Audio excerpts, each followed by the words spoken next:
Take a break from your busy schedule and join Harold Sala for Guidelines, a 5-minute commentary on living.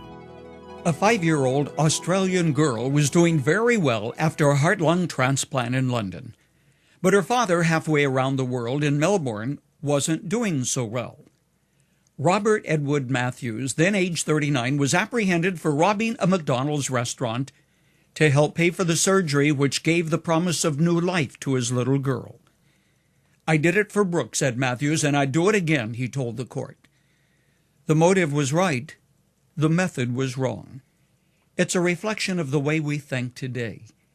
It reminds me of a clipping in my file telling about a bill that was introduced before an assembly of lawmakers to legalize prostitution and provide licensing of houses and individuals, quote, only upon satisfactory proof that the applicant is of good character.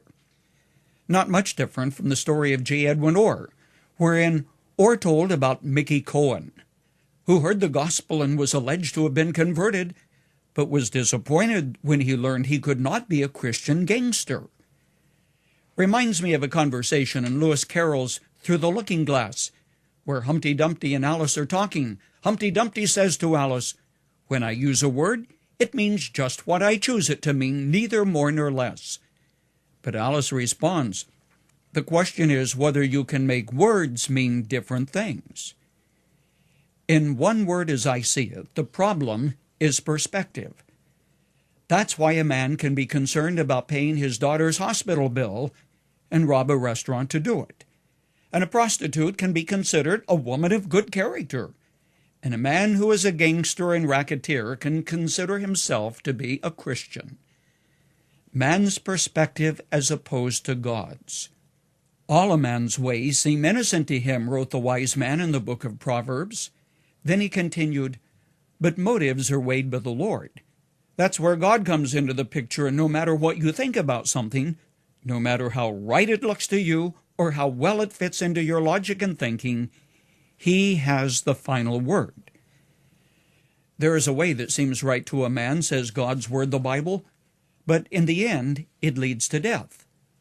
That's the difference between human wisdom and God's wisdom.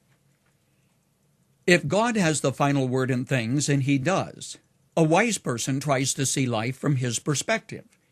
He looks at the genuine instead of the counterfeit. Ruth Graham once said next to the director of the Bank of Scotland, and the conversation drifted to counterfeiting. She said something like, "I suppose you teach your agents to study counterfeit money a lot so they can spot the fake." "No," he replied, "we instruct our people to know the real thing."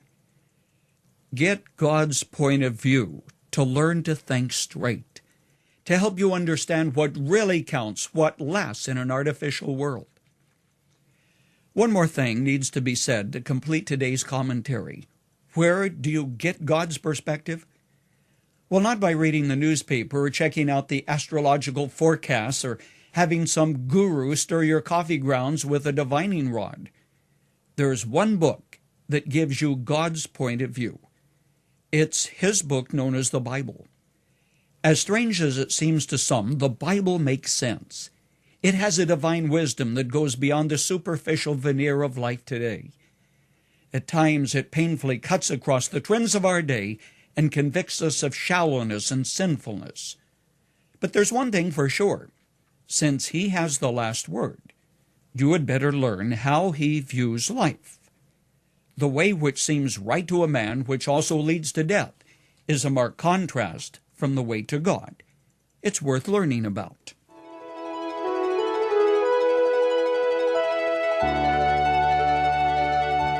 You've just heard Dr. Harold Sala with Guidelines, a 5-minute commentary on living. If you would like to listen to the program again, download a copy, subscribe to our e-commentary, or view other resources, visit guidelines.org. We would like to hear from you, too. You can email us at info@guidelines.org. That's info@guidelines.org. Thanks for listening, and we invite you to join us again for the next edition of Guidelines.